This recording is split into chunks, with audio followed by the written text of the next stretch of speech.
Welcome to iDream media. So జనరల్‌గా diabetes చాలా మందిని ఇబ్బంది పెడుతూ ఉన్న ప్రాబ్లము. ఎన్ని మందులు వాడినా, సో ఎలాంటి డైట్ తీసుకున్నా కానీ కంట్రోల్‌లో ఉంటుంది. పూర్తి స్థాయిలో తగ్గట్లేదని చెప్తూ ఉంటారు. అయితే ఆయుర్వేదంలో వీటికి చాలా చక్కటి పరిష్కారం ఉంది. తగ్గించుకోవచ్చు, రివర్స్ చేసుకోవచ్చు. ఇక అయితే ఇప్పుడు మనం హెచ్‌బీఏవన్‌సీ పోస్ట్ బ్లడ్ షుగర్ లెవెల్స్ కరెక్ట్‌గా ఉన్నా కానీ ఫాస్టింగ్ బ్లడ్ షుగర్ అనేది అసలు చాలా మందిలో ఎక్కువగా ఉంటూ ఉంటుంది. ఎంత ట్రై చేసినా ఇది తగ్గదు. ఆయుర్వేద పరంగా అది అసలు దీన్ని ఏమంటారు? ఎందుకు ఎక్కువగా ఉంటుంది? ఎలా కరెక్ట్ చేసుకోవచ్చు? పూర్తి వివరాలు తెలుసుకుందాం. మనతో పాటు ఉన్నారు ప్రముఖ ఆయుర్వేద వైద్య నిపుణులు ప్రొఫెసర్ డాక్టర్ టి వేణుగోపాలరావు గారు from Ojas ayurvedic centre, Chikkadapalli. Doctor గారు నమస్తే. ధన్వంతరి అమ్మా, నమస్కారం. డాక్టర్ గారు, అంటే డయాబెటీస్ అనేది అంత పూర్వమే ఉందా ఆయుర్వేదంలో చెప్పడానికి? మీకు ఒక విషయం చెప్తే ఆశ్చర్యపోతారమ్మా. డయాబెటీస్ ఇప్పుడు వచ్చింది కాదు. ఆయుర్వేదంలో పేరు మారింది, దీనికి పేరు మారింది తప్ప రోగం ఒకటే. ఆయుర్వేదంలో ప్రమేహ రోగం, ముఖ్యంగా మధుమేహం, అంటే 20 రకాల ప్రమేహాలని సరిగా ట్రీట్మెంట్ చేయకపోతే, అంటే సరైన సమయంలో ట్రీట్మెంట్ చేయకపోతే అది మధుమేహం కింద మారుతుందని ఆయుర్వేదంలో చెప్పారు. సో మనకి చరిత్రలో, మనకి పురాణాలలో కనుక చూస్తే ఒక రకంగా, అంటే ఇది ఒక వర్షన్ ఉంది, అది నిజమా కాదా నాకు కూడా తెలియదు. విఘ్నేశ్వరుడు, వినాయకుడు, the first person who detected as obese diabetes. So అందుకనే అతనికి బిల్వపత్రము, తర్వాత బిల్వపత్ర పూజ అనేది చేస్తుంటారు ఎక్కువ. తర్వాత దర్భ, గరిక. సో వీటన్నిట్లలో ప్రమేహాన్ని తగ్గించే గుణాలు ఉన్నాయన్నమాట. తర్వాత వెలగపండు, కపిత్త జంబూ ఫలసార భక్షితం ఉమాసుతం శోక వినాశకరకం అన్నారు కదా. సో ఇక్కడ శోకము అంటే రోగం, అంటే శోకము అంటే మనకు దుఃఖం కాదు, మనకి రోగానికి ఒక పర్యాయ పదము శోకం అన్నమాట. సో ఆ పరంగా చూస్తే కపిత్త జంబుఫల సారభక్షితం, ఈ రెండింటిని ఎక్కువగా ఇష్టపడి తినేవాడు. ఎందుకు? జంబూఫలం అంటే నేరేడు పండు. రీసెంట్గా కూడా, అంటే మనకి దాదాపు ఒక 20 సంవత్సరాల నుండి కూడా సైంటిఫిక్గా మనకి నేరేడు పండు అనేది షుగర్ని తగ్గిస్తుందని చాలామందికి తెలుసు. తర్వాత కపిత్త, వెలగపండు గుజ్జు, తర్వాత వెలగపండు ఆకు రసంలో కూడా షుగర్ని తగ్గించే ఔషధ గుణాలు ఉన్నాయని రీసెంట్ రీసెర్చ్లు చాలా చెప్పినాయి. కానీ వాడుకలో తక్కువగా ఉంది. వాడుకలో ఎక్కువగా ఉన్నది ఏంటిది? జంబూఫలం, అంటే నేరేడు గింజల చూర్ణం అన్నమాట. ముఖ్యంగా ఇది డయాబెటీస్లో షుగర్ లెవెల్స్ ఎక్కువగా ఉండడంతో పాటు అతిమూత్రము అంటారు కదా. సో ఫ్రీక్వెంట్ యూరినేషన్ ఉండి షుగర్ లెవెల్స్ ఎక్కువగా ఉండే వాళ్ళలో నేరేడు గింజల యొక్క పొడి ప్రతిరోజు ఉదయం 1 టీ స్పూన్, మధ్యాహ్నం 1 టీ స్పూన్, రాత్రి 1 టీ స్పూన్, తినకంటే ఒక అర్ధగంట ముందు కనుక తీసుకుంటే అతిమూత్రం చాలా అద్భుతంగా తగ్గుతుంది. ఇది నేను చెప్పింది కాదు, ఇది అనుభవపూర్వకంగా మన పూర్వీకులు చెప్పింది, ప్లస్ మన గ్రంథాల్లో నిక్షిప్తం చేయబడింది. సో అంత అద్భుతమైనది. ఇంకొకటి నేరేడు, ఆ నేరేడు యొక్క ఈ గింజల చూర్ణమే కాకుండా దాని దాని యొక్క బెరడు పొడిని కూడా వాడతారు అన్నమాట కొంతమంది. సో ఆ బెరడు పొడి కూడా ఈ షుగర్ని కంట్రోల్ చేసే యాక్టివిటీ ఉంది. అందుకని ఏంటంటే మనకి చరిత్రలో, మనకి పురాణాలలో ఒబేస్ డయాబెటిక్ మన విఘ్నేశ్వరుడు అనమాట. సో మనకి పురాణాలు, అందుకనే మనకి ఎక్కువగా పూజలో వాడే 20 పత్రాలు అంటారు కదా.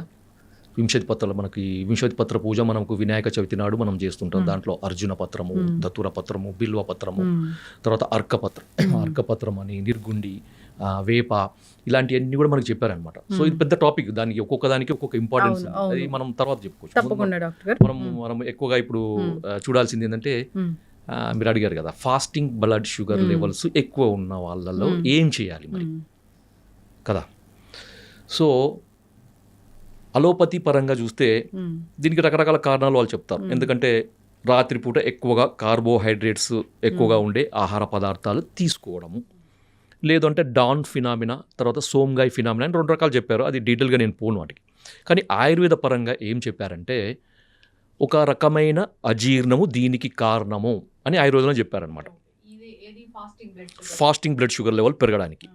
ఓకే, మనకి ఆయుర్వేదంలో 4 రకాల అజీర్ణాలు చెప్పారు. అంటే డైజెషన్, అంటే మెటబాలిజంకి సంబంధించిన వ్యాధులని అజీర్ణ వ్యాధులు అంటారనమాట. సో దాంట్లో ఆమాజీర్ణము, విదగ్ధాజీర్ణము, విష్టబ్దాజీర్ణము, రసశేషాజీర్ణము అని చెప్పారనమాట. సో ఆమాజీర్ణం అనేది కఫ వ్యాధులకు, విదగ్ధాజీర్ణం అనేది పిత్త వ్యాధులకు, విష్టబ్దాజీర్ణం అనేది వాత వ్యాధులకి మూల కారణంగా ఉంటుంది. సో 4వది రసశేష అజీర్ణం అన్నమాట. ఈ రసశేష అజీర్ణం అనేది ఫాస్టింగ్ బ్లడ్ షుగర్ లెవెల్స్ పెరగడానికి ఒక రకమైన కారణం.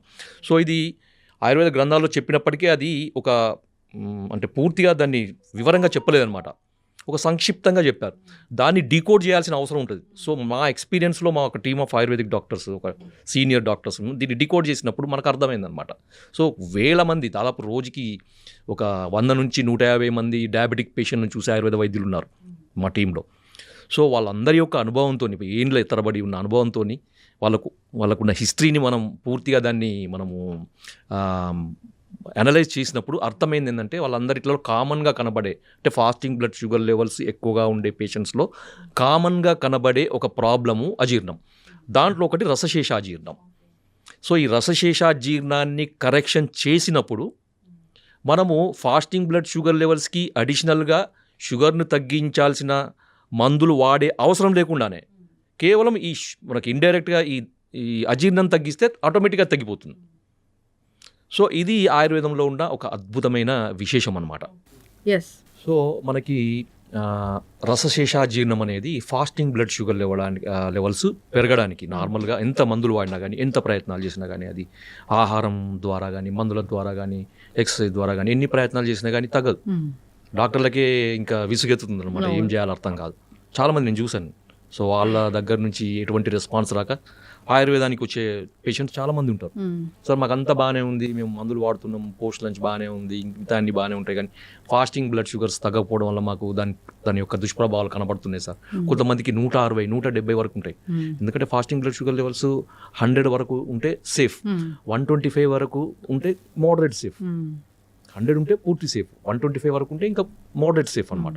అది దాటిందంటే ఏంటంటే ఇంకా సేఫ్లో ఉన్నట్టు కాదు. మనం పోస్ట్ లంచ్ ఎంత నార్మల్ ఉన్నప్పటికీ మనకి ఫాస్టింగ్ కూడా అంతే నార్మల్ ఉండాలన్నమాట. కొంతమందికి 170, 180, 200 ఉండే వాళ్ళని కూడా చూసాం. అలాంటి వాళ్ళకి ఈ అజీర్ణానికి ఇచ్చే ట్రీట్మెంట్ వల్ల మనకి అద్భుతమైన ఫలితాలు. సో సార్ మరి మీరు ఇవన్నీ చెప్తున్నారు కదా, మరి మాకు టిప్పు చెప్పలేను సార్, ఇంతసేపు మాకు ఊరిస్తున్నారు, వెయిట్ చేస్తున్నారు కదా. అంటే ఏం లేదమ్మా, దీనికి ఏం చేయండి అంటే దీన్ని పెప్పర్ మిల్క్ అంటారు. పెప్పర్ మిల్క్ మీకు ఈజీ అర్థం కావడానికి, మిరియాల పాలు. అరే మిరియాల పాలా సార్, ఏంటి మీరు అది ఏం చెప్తున్నారు సార్, ఏంటిది? అందరికీ తెలుసు మిరియాల పాలు అంటే పాలలో మిరియాలు వేసుకుని తాగడం, మిరియాల పొడి వేసుకుని తాగడం సార్. కానీ దానికి ఒక పద్ధతి ఉంటుంది కదా. మామూలుగా ఏదో దగ్గు వచ్చింది, జలుబు వచ్చింది, మిరియాలలో వేసుకుంటా, అది కాదు. మీరు ఏం చేయాలంటే ముందుగా మార్కెట్ నుంచి మిరియాలు తీసుకురండి. ఎందుకంటే దాన్ని మిరియాలని శుద్ధి చేయాలి. శుద్ధి చేయకుండా మందులకు వాడుకోవద్దు. మీరు వంటలలో వాడుకొని మీ ఇష్టం, పర్వాలేదు. కానీ మందులకు వాడేటప్పుడు, అంటే దీని కొరకు వాడుకునేటప్పుడు శుద్ధి చేయాలన్నమాట. శుద్ధి ఎందుకంటే 2 రకాల కారణాలు. ఒకటేమో దాంట్లో అడల్ట్రేషన్స్, మిరియాలలో మనకి ఈ పుప్పొడి గింజలు కూడా కలుపుతారు అనమాట. సో వాటిని తీసేయడానికి. రెండవది ఆ మిరియాలలో ఉండే తీక్ష్ణత్వం అంటారు అన్నమాట. అది దాంట్లో ఒక ఎనర్జీ, హై ఎనర్జీని మనకి నార్మలైజ్ చేయడానికి. కొంతమందికి విదాహి అంటే మంట అదే అంత వస్తుంది కదా, అదంతా నార్మలైజ్ చేయడానికి. దీనికి ఏం చేయాలంటే మార్కెట్ నుంచి తీసుకొచ్చిన మిరియాలను మంచిగా చెరిగి దాంట్లో పొట్టు అదంతా తీసేసి పల్లుచట్టి మజ్జిగ, 1 లీటర్ మజ్జిగ తీసుకొని దాంట్లో ఒక 1/2 కేజీ, మనం మార్కెట్ తీసుకుంటాం 1/2 కేజీ అంతా, 1 లీటర్ మజ్జిగలో ఈ 1/2 కేజీ మిరియాలను వేసి రాత్రంతా ఉంచాలన్నమాట. ఉదయం లేచేసరికి ఏమవుతుందంటే మనకి ఆ చచ్చులు కానీ, తర్వాత నాపాలు కానీ, అవన్నీ కూడా మనకి పైకి తేలుతాయి అన్నమాట. సో మంచి పుష్టికరమైనవి, తర్వాత ఔషధ గుణాలు అన్నీ కూడా కిందికి బాటంలో సెటిల్ అవుతాయి. మీరు వాటన్నిటిని మొత్తం పైనుంచి తీసేసి ఆ మజ్జిగను కూడా తీసేసి ఆ కింద ఉన్న మిరియాలను మంచిగా తీసి వాటిని వేడి నీళ్ళలో కడగండి. కొంచెం గోరువెచ్చని, మరీ వేడి కాదు, కొంచెం గోరువెచ్చని నీళ్ళలో కడిగేసి ఏం చేయండి అంటే ఆరబెట్టాలన్నమాట. పూర్తిగా దాంట్లో ఉండే మాయిశ్చర్ అంతా పోయే వరకు ఆరబెట్టేసి కంటైనర్లో వేసుకోండి. వేసుకొని ప్రతిరోజు కూడా 1 కప్పు ఆవు పాలు, తర్వాత 1 కప్పు నీళ్లు, లేదు అంటే 1/2 కప్పు పాలు, తర్వాత 1/2 కప్పు నీళ్లు, దాంట్లో 1/4 టీ స్పూన్ మిరియాలను ఇప్పుడు మనం చేసుకున్నాం, శుద్ధి చేసుకున్నాయి, దాన్ని నలగొట్టాలన్నమాట. పూర్తిగా పొడి చేయొద్దు, మిక్సీలో వేసి తొందరగా కావాలని దాన్ని పొడి చేయొద్దు అనమాట. జస్ట్ అంటే బురుయిజ్ అంటారు కదా, దంచేసి ఆ పాలలో వేసి మనం ఎంతైతే నీళ్లు పోసినాం, అంటే అది 1/2 కప్పు కానీ 1 కప్పు కానీ పూర్తిగా ఎగిరిపోయే వరకు, పాలు మాత్రమే మిగిలే వరకు. ఓకే, దాన్ని మరిగిచ్చేసి వడపోసుకొని గోరువెచ్చగా ఉండేటప్పుడు, లేదంటే మనం తాగగలిగేంత వేడి ఉన్నప్పుడు తాగండి. ఇది ఎప్పుడు చేయాలంటే ప్రతిరోజు ఉదయం ఎంప్టీ స్టమక్లో చేయాలి. సో కొంతమందిని నేను చూసాను, అంటే నాకు ఫీడ్బ్యాక్స్ వచ్చినాయి, నాకు తర్వాత రిపోర్ట్స్ కూడా చూపిస్తాను. చెప్తారు కదా. సో 3 రోజులలోనే, అంటే కొంతమంది సంవత్సరాల తరబడి ప్రయత్నాలు చేసిన తగ్గని ఫాస్టింగ్ బ్లడ్ షుగర్ 3 డేస్లోనే తగ్గిపోయిందని నాకు ఫోన్లో వచ్చినాయి, రిపోర్ట్స్ కూడా పంపించాను. నేనే ఆశ్చర్యపోయాను. సో ఇంత అది ఉంటుందా అని. కొంతమందికి వారం రోజులు, కొంతమంది 10 రోజులు. అంటే ఈ అలోపతి మెడిసిన్స్ కంటే ఫాస్ట్గా కూడా మనకి ఫాస్టింగ్ బ్లడ్ షుగర్ లెవెల్స్ తగ్గుతాయి. అంటే ఇంకొకటి ఏంటంటే, అందరు అడుగుతారు, సార్ మరి ఇది తీసుకున్నప్పుడు అలోపతి మెడిసిన్ బంద్ చేయాలా? లేదు, వాడాల్సింది. అది వాడుకుంటూ, అది వాడినా కానీ తగ్గని పరిస్థితులు ఉన్నప్పుడు మాత్రమే ఇది అడిషనల్గా వాడండి.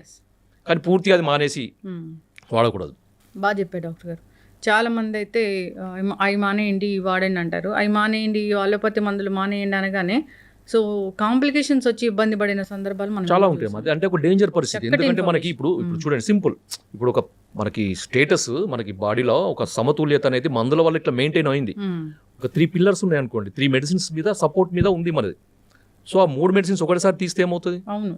ఒకటిసారి కొలాప్స్ అవుతుంది. దానికి ఏంటంటే మనకి ఒక మెడిసిన్ తీసేయండి, మనకు ఆయుర్వేదిక్ మెడిసిన్ సపోర్ట్ ఇవ్వండి. స్లోగా ఆయుర్వేదిక్ మెడిసిన్ సపోర్ట్ స్ట్రాంగ్ అయ్యే వరకు అలోపతి మెడిసిన్ ఉంచండి, తర్వాత దాన్ని తీసేయండి. సో దాని తర్వాత ఇంకొక మెడిసిన్ వైద్యులు చెప్తా ఉంటారు అట్లా. సో ఇలాంటి మెడిసిన్ వాడుకోవచ్చు. దీనివల్ల ఎటువంటి నష్టం లేదు. ఎందుకంటే ఇది పనిచేసే విధానం, అది పనిచేసే విధానం రెండు కూడా డిఫరెంట్ గానే ఉంటాయి.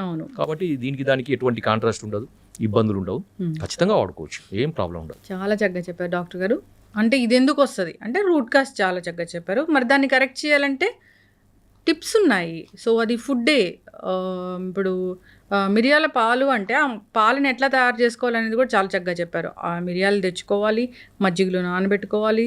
సో పైన తేలినంత తీసేయాలి, మజ్జిగను కూడా పడేయాలి, వీటిని పొడిలాగా చేయాలి. అప్పుడు వేడి నీళ్ళలో కడిగి పొడిలాగా చేసుకొని ఆరిన తర్వాత పూర్తిగా ఎండిన తర్వాత బాగా డ్రై అయ్యాక, లేదంటే ఫంగస్ వస్తుంది. అవును, బాగా డ్రై చేసుకొని ఆ పొడి వాడుకుంటే సరిపోతుంది.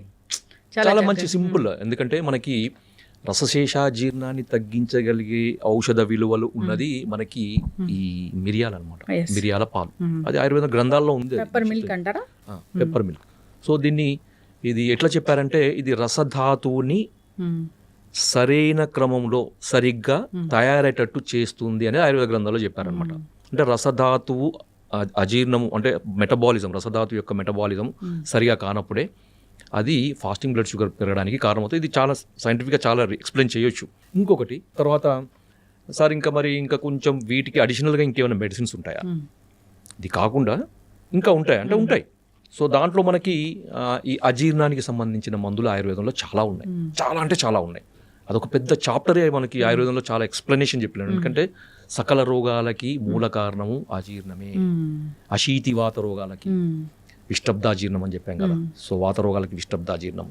సో పిత్త రోగాలకి 40 రకాల పిత్త రోగాలకి విదగ్ధాజీర్ణము, 20 రకాల కఫ రోగాలకి ఆమాజీర్ణము అని.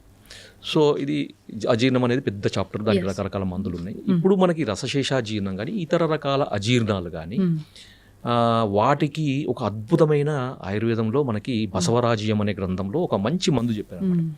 సో దాని పేరు అజీర్ణ బల కాలానలం. మీరు మళ్ళీ చెప్తాను, మళ్ళీ గుర్తుపెట్టుకోండి, మీరు కావాలంటే మళ్ళీ రాసుకోవచ్చు. అజీర్ణ బల కాలానలం. సో ఇది మేము కొంతమంది పేషెంట్లకి అడిషనల్గా ఇచ్చి మంచి రిజల్ట్స్. అంటే మేము షుగర్ ఉన్నప్పుడు షుగర్ని తగ్గించే మందులు వాడం మేము ఎక్కువగా. సో దానికి మూల కారణమైంది ఏ అజీర్ణం అనేది పనిచేస్తుంది అక్కడ, ఆ పేషెంట్లో ఏ అజీర్ణం ఉంటుంది అనేది అనలైజ్ చేసి దానికి తగ్గట్టు ట్రీట్మెంట్ ఇస్తే ఆటోమేటిక్గా షుగర్ లెవెల్స్ తగ్గుతాయి. అడిషనల్ మందులు వాడాల్సిన అవసరం లేకుండా నార్మల్ ఉంటుంది అనమాట. సో ఇది కాన్సెప్ట్ అనమాట ఆయుర్వేదంలో.